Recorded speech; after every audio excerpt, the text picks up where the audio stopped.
बिस्मिल्लाहिर्रहमानिर्रहीम। अस्सलाम वालेकुम माय डियर स्टूडेंट है, उम्मीद है आप खैरियत से होंगे। एक्चुअली हमने शुरू करना है सेकंड ईयर बायोलॉजी का जो चैप्टर है सेल साइकिल। तो उससे पहले ये जो है ना डेफिनेशन, ये 3 डेफिनेशन है, ये आपने क्लियर करनी है, क्योंकि ये डेफिनेशन स्टूडेंट के माइंड में काफ़ी जो है वो कन्फ्यूजन क्रिएट करती हैं। तो ये 3 डेफिनेशन कौन कौन सी हैं? पहली डेफिनेशन है क्रोमैटन। दूसरी है क्रोमैटन को याद रखना कि बाज़ दफ़ा क्रोमैटन मटीरियल भी कहा जाता है। और इसके बाद क्या है? क्रोमोसोम। और उसके बाद क्या है? क्रोमैटिड। तो पहले हम आते हैं क्रोमैटन मटेरियल की तरफ। सिर्फ क्रोमैटन या क्रोमैटन मटेरियल, तो इसको हम किस तरीके से डिफाइन करेंगे? Open or decondense form of genetic material is called chromatin material.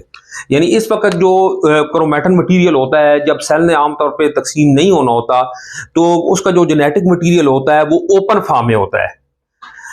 और फिर जब सेल ने डिवाइड होना है तो यही मटेरियल जो है वो पैकिंग फॉर्म में या कंडेंस फॉर्म में चला जाता है। तो कैसे डिफाइन करेंगे? Open form of genetic material is called, यानी जेनेटिक मटेरियल की जो ओपन फॉर्म है, ओपन फॉर्म में है, या उसको दूसरा लफ्ज आपकी बुक में इस्तेमाल हुआ है डी कंडेंस फॉर्म। तो डी कंडेंस फॉर्म है तो उस जेनेटिक मटेरियल को हम कहते हैं क्रोमैटन।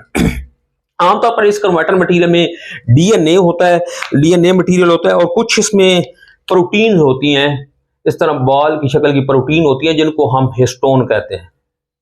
क्या कहते हैं? Histone protein. और दूसरा इसमें जो है वो डीएनए मटेरियल है। ये दोनों चीजें मिलके क्रोमैटन मटेरियल बनाती हैं, या सिर्फ इसको क्या कहा जाता है? क्रोमैटन। दूसरी जो डेफिनेशन है हमारी वो है क्रोमोसोम की। तो जब यही material genetic material packing form में आ जाता है, तो पैकिंग और condense form of genetic material is called chromosome.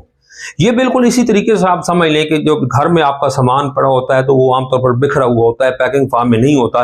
लेकिन जब आपने कहीं पे जाना हो, किसी दूसरे शहर में जाना हो या किसी और जगह पे जाना हो जहां पे आपने रहना हो, तो फिर आप सामान को पैक करते हैं। तो बिल्कुल इसी तरीके से जब सेल ने तकसीम नहीं होना होता तो ये जो जेनेटिक मटीरियल है ये ओपन फॉर्म में पड़ा होता है। और जब सेल ने डिवाइड होता है, सपोज आप समझ लें कि जब माइटोसिस होती है तो एक सेल से 2 सेल बनते हैं, यानी जो 2 नए डॉटर सेल बनते हैं, तो उसमें वो जो जेनेटिक मटेरियल जाता है तो फिर वो पैकिंग फॉर्म में जाता है। पहले ओपन फॉर्म में पड़ा होता है, लेकिन जब ट्रांसफर होना होता है तो फिर पैकिंग फॉर्म में होता है। तो बिल्कुल इसी तरीके से हम डिफाइन करेंगे क्रोमोसोम को। पैकिंग और condense form of genetic material is called chromosome. इसके बाद कंफ्यूजन होती है बच्चों को क्रोमैटिड की। तो यहां पे आपको ये 2 क्रोमोसोम नजर आ रहे हैं, ये 2 डायग्राम नजर आ रही है। क्रोमोसोम ये एक ही है, एक ये डायग्राम आपको देख रहे हैं, एक ये डायग्राम। ये भी एक क्रोमोसोम है, ये भी एक क्रोमोसोम है, लेकिन यहां पे एक क्रोमोसोम है और इसका जो क्रोमैटिड है वो एक है। यहां पे भी एक ही क्रोमोसोम है, लेकिन यहां पे इसके क्रोमैटिड कितने हैं? 2 क्रोमैटिड हैं।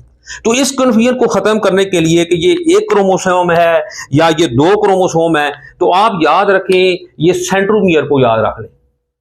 ये जो सेंट्रोमियर है ना, सेंट्रोमियर, अगर सेंट्रोमियर एक है तो फिर क्रोमोसोम एक है।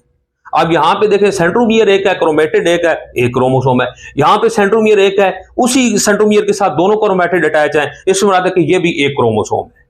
तो ये कंफ्यूजन भी खत्म होनी चाहिए कि क्रोमैटिड जो है क्या होता है। यहाँ पे एक क्रोमोसोम है और इसका ये पूरे आप इसको एक क्रोमैटिड कहेंगे। ये भी एक क्रोमोसोम है, लेकिन इसमें आपको 2 क्रोमैटिड नजर आ रहे हैं। तो उम्मीद है ये तीनों डेफिनेशन आपकी क्लियर हो गई होगी। क्रोमैटन मटेरियल, या उसको सिर्फ क्रोमैटन कहा जाता है, दूसरे नंबर पे क्रोमोसोम, और तीसरे नंबर पे क्रोमैटिड।